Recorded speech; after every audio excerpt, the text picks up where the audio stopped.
Welcome to Sun City News. I'm your host, Norma Taylor, and we're starting our news show with the following stories. Our SCTV crew was at the Sun City West VIP tour, and we also attended the Sun City West ribbon cutting. And later in the program, we get a Low Country Happenings report from Georgia Lash. Sun City News starts now. This is Sun City News, with our news team bringing you stories from Sun City and the Low Country, taking the lead with entertainment news. And on deck is our sports report. Sun City News, from people you know, about people you know. This week's SCTV News starts now.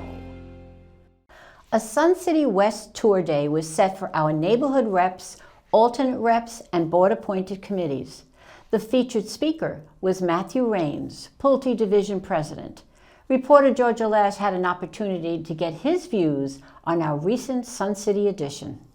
So as Pulte develops, and you are in charge of coastal Carolina area, as you develop all of these different, places, amenities, homing, housing, how do you characterize and make each one so special?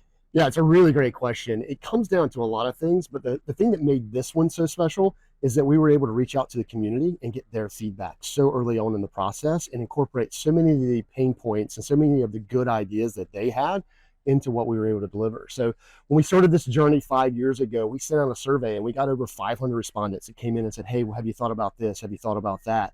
And because they were so engaged and they were so participatory, we were able to actually incorporate so many things that you'll see throughout the building from their feedback. And so that was part of what makes this one special.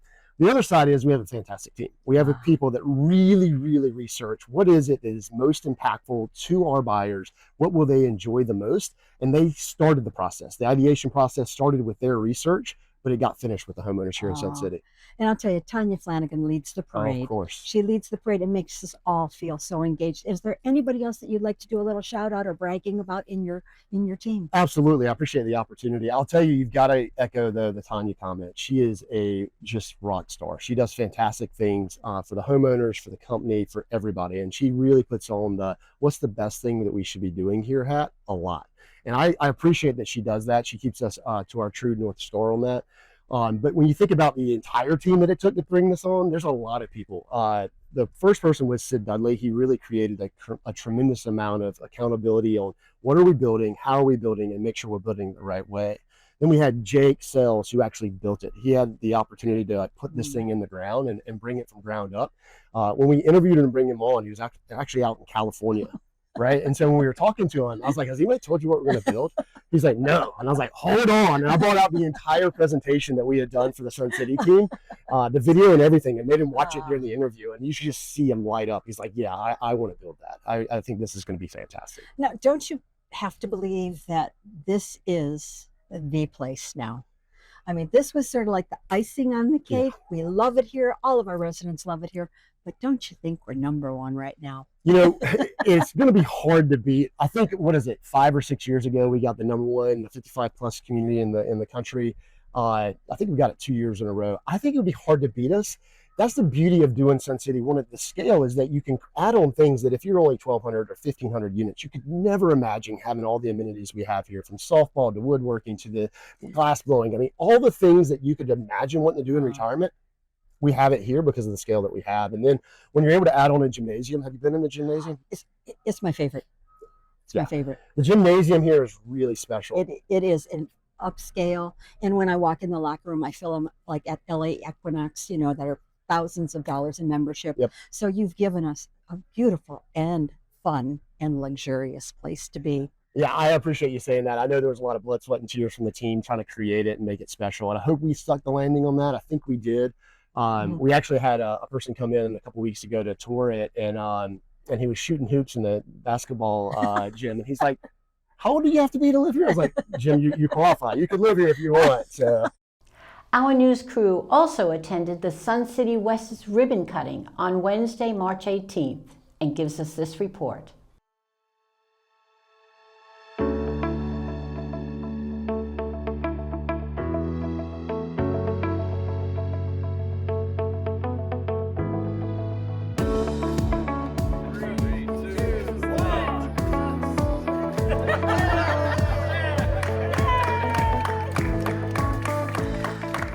Well, I'm here with Jake Sells, and Jake is the Pulte Amenities Project Manager. That's correct. So you're responsible for all of this? Yeah, you know, we typically call these an amenity center, but as I was mentioning to you before we got started here, I refer to this as the amenity campus. It's more of a campus. So, for example, on the pool deck, we have over an acre of pool pavers alone. And there's some other highlights too that I'd like to, bring up. We have a 15,000 square foot pool. It's over 404,000 gallons. I saw it. Yeah. It is amazing. You could get lost in that pool. That's right.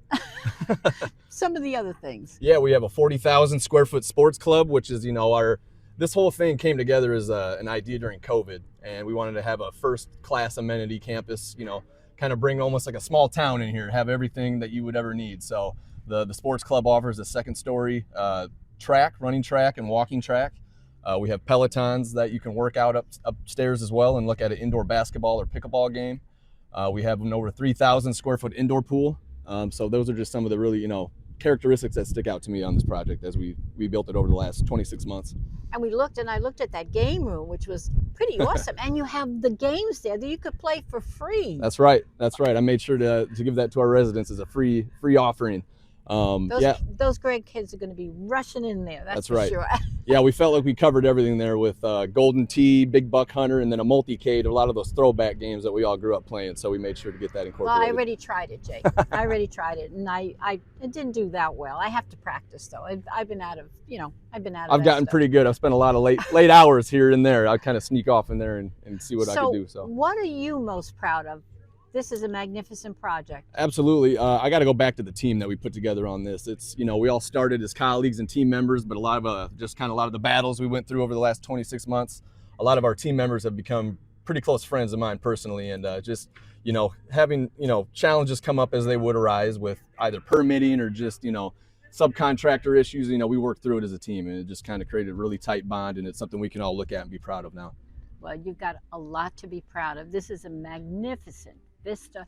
Everything inside is amazing, and we are going to be having all our residents coming and touring this a couple of days. It's the best part. Yeah, wait till they see this. They are going to be amazed. Right, as I always say, the coolest thing overall in my position that I have as a project manager of such a big project like this is, it always starts with the rendering, and then it becomes a reality, and then we are at the ribbon cutting now. So yes. And then getting our residents in here is actually the best part, though. Putting all of our bodies in here and actually seeing it come to life. Still more to come. Mitch Sachs provides detail of the Shalom Club's presentation of Cuba's Forgotten Jewels. Kathy Salkowitz interviews Ruben Areola about the Jazz Jam. And Ann Prianti was at the Sun City Pet Food Drive. We'll return after a brief message.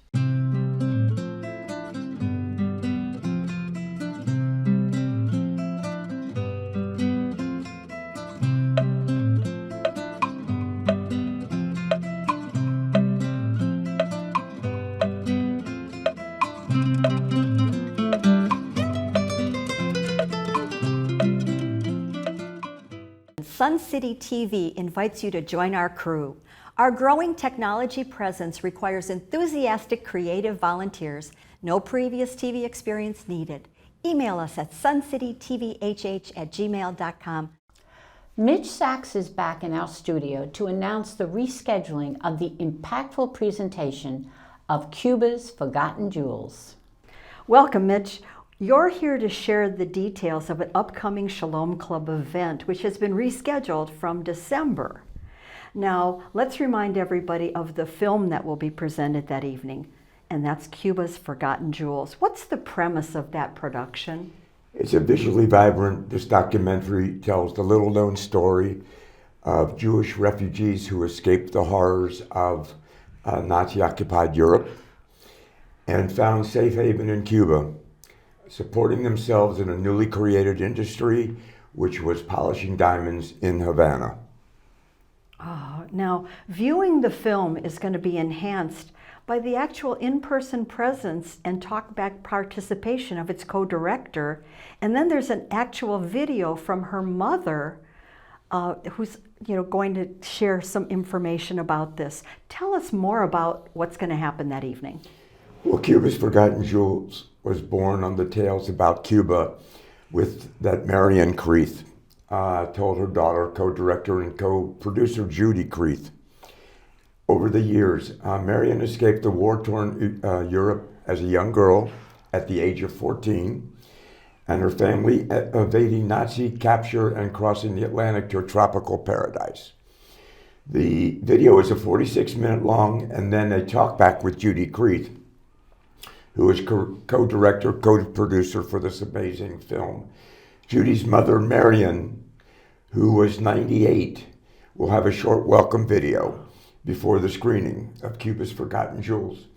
Judith and I will reveal an important additional storyline the night of the program. Ooh.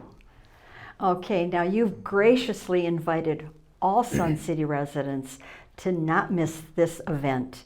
So give us the details. Let's conclude with where and when we should attend. As you just mentioned, the amazing program Cuba's Forgotten Jewels, A Haven in Havana, will be on Tuesday, April the 7th, 7 p.m. at Magnolia Hall. The doors will open at 6:30 p.m. and is free to all Sun City residents. Open seating, so come early. A tropical story of diamonds and Holocaust survival. Oh, I have to say, Mitch, this sounds so poignant.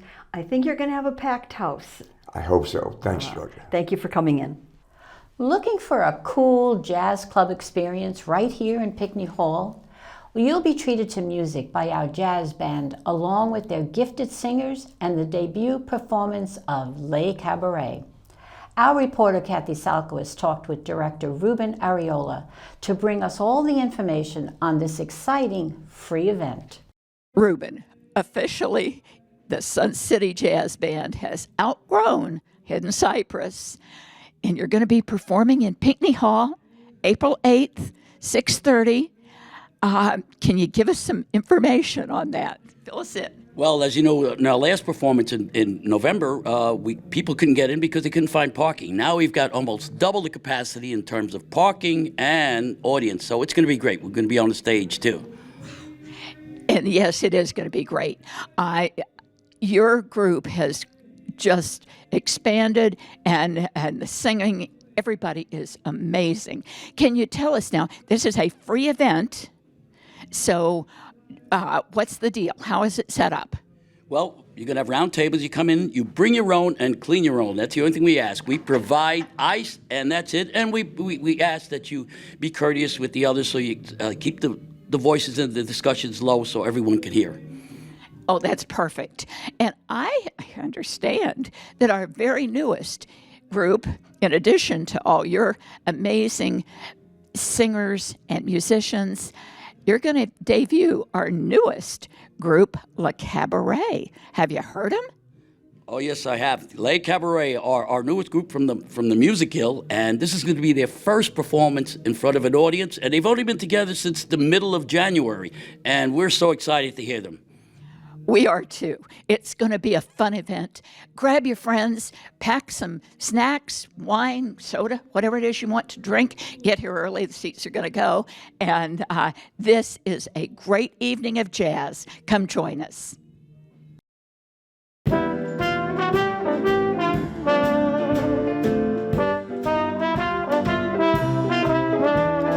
Lullaby of birdland, here we go. Whisper low, whisper low. Never in my wordland could there be words to reveal, in a way, how I feel. Have you ever heard two turtle doves build a coo when they love? That's the type of magic moonlight we make with our lips when we kiss. And there's a weepy old willow, he really knows how to cry. That's why I cry in my pillow. If we should whisper hello and goodbye, lullaby of birdland, whisper low, swing me sweet, and we'll go fly up to bird. Lake Somerset was a site for the Dog and Pet Lovers Club's second annual pet food drive. Let's take a look. Well, good afternoon. What a beautiful day for this. Can you tell us a little bit about the background of this pet food drive? Okay. Well, I have been a volunteer at PAL for 15 years. I walk the dogs. And of course, I had several dogs myself, and I know what the cost of dog food is right now. And last year, I decided to have a food drive, and it would help the animal shelters with the management of their food and with the money that they have for the food. And so I went to the other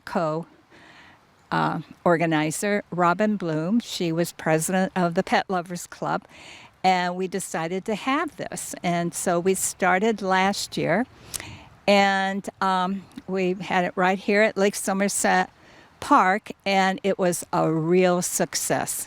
This year, we're donating to PAL and Beaufort Animal Services, Jasper Animal Services, and Rascal Rescue. Oh, wonderful. And what types of items do you need? Is it just dog food, cat food? What else?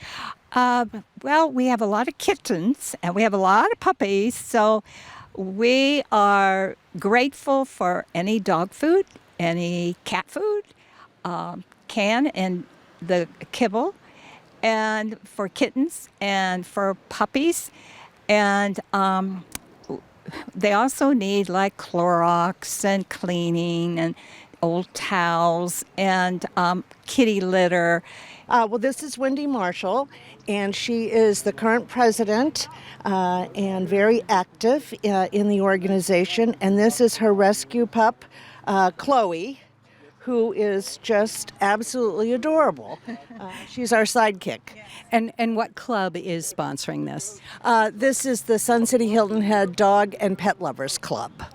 And what we're all about, a few things, but we're really talking about the being responsible pet owners and responsible neighbors, both to everyone with and without dogs, and supporting the community's efforts to rescue and take care of dogs and cats and other animals that can't fend for themselves.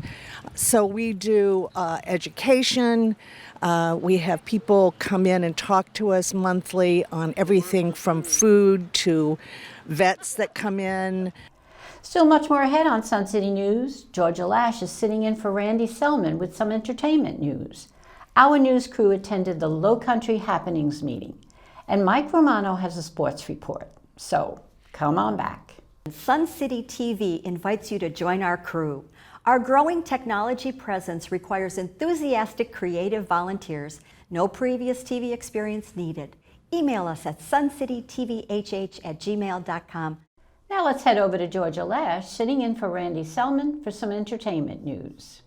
Norma Taylor had the opportunity to preview the Lean Ensemble's newest production, The White Chip, which the New York Times said is a delicate equilibrium between laugh-out-loud comedy and gasp-inducing tragedy. She spoke with the director of the show, Blake White. Let's listen. Blake, we're here at the Lean Ensemble, The White Chip.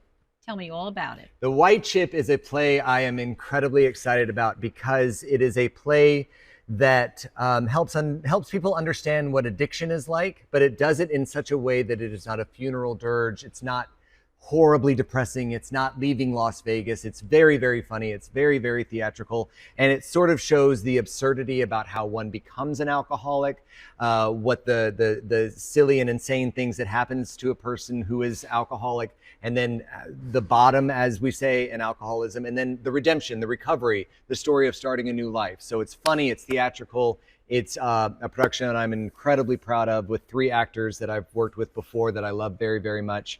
A great design team with this incredible set that we're sitting on. And it's our preview performance that you're here for tonight. And I'm just delighted with the way that it's all turned out. Well, I know the New York Times gave it some great reviews and talked about the tragedy and yet a comedy. Yes. So serial comedy is some term that people throw around. Black comedy is. It's just, no one wants to sit in a story right now that is just hitting you over the head with drama and pain. If there's not levity, if there's not fun, we don't want to spend time with those people. So there's plenty of that in this, while also delivering a story that is incredibly heartfelt and incredibly honest, and a person's journey from what it was like, what happened, and what it's like now through their recovery. Okay. So tell us a little bit about the cast. The cast is two ensemble members that you've seen on stage before, Thomas Azar and Maggie Kettering, and also Brock Kuntz, who was in our production of Christmas Carol December of 2025. And they're just real good at acting. They're just good at acting, and my job is to not get in their way and let them tell the story, and tell the story with all the charm, wit, and skill that they have. But you did direct it, right? I did direct it, yes. Okay, so if it doesn't go well, you can blame me. If it goes well, please give them all the credit. Okay. Blue chip right now? White chip. Blue chip. White chip. Sorry. Blue chips are athletes. Okay. Alcoholics are also kind of athletic, but it's a different kind of athleticism. I must have drank before I That's got all on right. the stage. Well, like they say, break a leg. Thank you so much, Norma. Good to see you. Beaufort County is approaching the traffic trauma issues with a committee approach. 2 members of that committee were at the recent Low Country Happenings meeting to get resident input to help them prioritize needed road projects. We have had another very intriguing meeting over here at Low Country Happenings. We are talking about transportation. Oh yeah, you know that. Now we are hearing from 2 members of the Transportation Advisory Committee. Craig, will you just quickly give them an idea of what that committee is all about? The major function of this committee is to study or get input as it relates to a possible 1 cent increase in the sales tax to go on the ballot in November of 2026. And what we're going to be doing over the next month or so is getting information from municipalities, from people generally in the county itself, about what their priorities, what their issues are as it relates to transportation. And then we will be presenting to the county council probably around the 1st of May in that particular neighborhood for them in order to debate over half of the summer, I guess, about whether they want to put it on the ballot or not. Okay, now this is a newly formed committee since January. Yes. So you've got, just really, you're in an information planning space at this point. What are you hearing? Well, we're going to all the municipalities, and they're coming up with their own recommendations. And we just left Hilton Head, our last meeting. They had a nice booklet. Bluffton had a nice booklet. It's a well-represented committee because each of our districts in the county are represented in the 4 municipalities. Right. So we have 15 committee members that are trying to, make a decision on this. Now, Craig, going back to you, in the presentation you mentioned that you have county directives. The county council has given you directives on how you should establish project priorities. Can you mention those for our residents? Sure. I would say the directives are more of guideways. The 4 I believe that they're extremely interested in is what roads need to be widened, what roads need intersection improvements, what roads need to be resurfaced, and what roads and other issues need signalization and so on. What are some of the county's resources right now that we can access to make sure that we're more informed about what's going on in making these decisions? I think you can go to the county council website and their planning department and highway department and all that. You can find out a lot of information. I'd like to add one thing to what Craig said. I think safety is going to be a big priority. I think if we could combine the amount of maybe complaining and issues people have with these kinds of things and have them put in the education to finding out, maybe you both can mention with an end comment here, why is the end goal so important that we do have funding to make these things happen? Well, it's important because Beaufort County doesn't have the money, and neither does South Carolina DOT. So, we need to supplement with this, 1 cent sales tax to get this project done. From a safety point of view, from a strict transportation point of view, we need to do something. Unfortunately, we've been put into a position where there is scarce transportation funding both from the feds and the state, and we are put into the mix of therefore coming up with a mechanism that's going to allow us, along with the state and the federal partners, to come up with a transportation system that's going to accommodate our growth that we see every day in Beaufort County. Mike Romano standing by with the sports report. Hello, sports fans. Congratulations to the following golfers who scored a hole-in-one during January and February. Maureen Sam Williams at Okatee, number 8. Donna Quaid at Argent Lakes, number 16. Tom Boyd at Argent Lakes, number 14. William Abel at Argent Lakes, number 4. And Nathaniel Tao at Hidden Cypress, number 17. The Men's Golf Association two-man match play ended in a shootout at Argent Lakes. The team of Kurt Specht and Steven Sundberg took the title by edging out Scott Huffnagel and Gil Dreyer. Congratulations to Kurt and Steven and to all who competed in the event. The 9-hole Men's League held their spring tournament at Okatee Creek, followed by a picnic at Sun City Pavilion. The rains held off as the players enjoyed a fun round of golf. White tee winners ended in a tie between Glenn Noland and Rick Urban. Likewise, the black tee competition ended in a tie between Keith Watson and Perry Bullard. Closest to the pin winners were Rick Urban and Randy Campbell. In the 9-hole Sunday Couples League, Christy Cornelius, Dave Ward, and Eric Bromledge won the closest to the pin competition during the most recent event. The overall best score was recorded by the team of John and Dolores Shell and Stephen and Toby Reich with a 6 under par. A great time was had by all. The Sun City Pickleball Club announced that the 11th Low Country Pickleball Classic is just around the corner.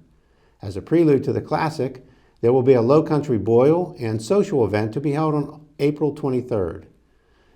Tournament play will follow and feature pickleball players from around the country. Be sure to stay tuned for more information on this classic contest. The Sun City Swim Club will be holding their annual Adult Swim Lesson Week at the Lake House Indoor Pool from April 13th through April 17th. 1-hour sessions are from 4:30 to 5:30 p.m. and cost $100. This highly popular program fills up fast, so be sure to register through the Swim Club website or scanning the Q code on the screen at the left bottom of the flyer displayed below.